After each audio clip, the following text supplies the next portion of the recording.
Asalaamu calaykum asxaabi kusoo dhawaad channelka Saharlul meeshaan fruits aan ka bilaabay liin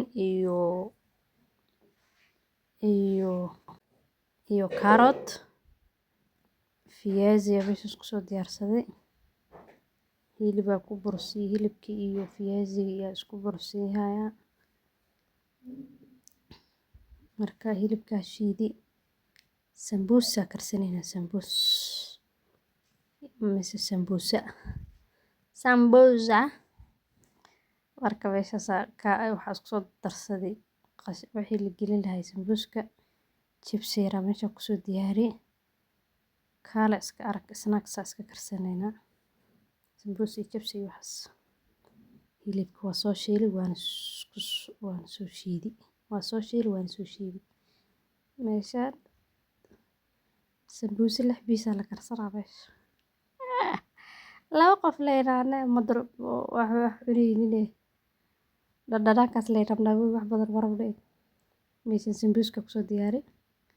8 xabo aan noqdo laakiin 2 piece la iska dhigay waa ka marka carafta qatarta sambus xaragadeed waxa way hilib geel u la shiiday oo laakiin markii la kari la shiiday midka soo ciirin la shiiday ma raali hada meesha hilibada qabla siinaya waa ka soo diyaarsaday baashi kale lagu dhijinay sambuska waa kaas kala iska arag maasha Allah tabarakallah 6daas piece naga badanaa la isku tuqtuqay saliida bas ku soo shubtay waa soo shiilay maasha Allah tabarakallah qatar kala iska arag meeshaan chipsiga kalar ku soo shubay cusbo yar ku soo darsaday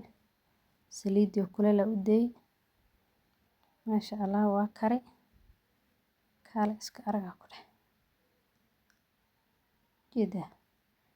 waa la soo diyaari liin iyo bilibili iyo chipsiga iyo wixii labadaas galaas hoojiska liin iyo waxa isku soo shiiday iyo carrot maasha Allah qatar carrot kan dhow fiican yahay liinta vitamins laga helaa halaas isku ogaado jiiska oo culayska ma fiicna waana lagu cayilaa gaas uu leeyahay inta daliso kar thank you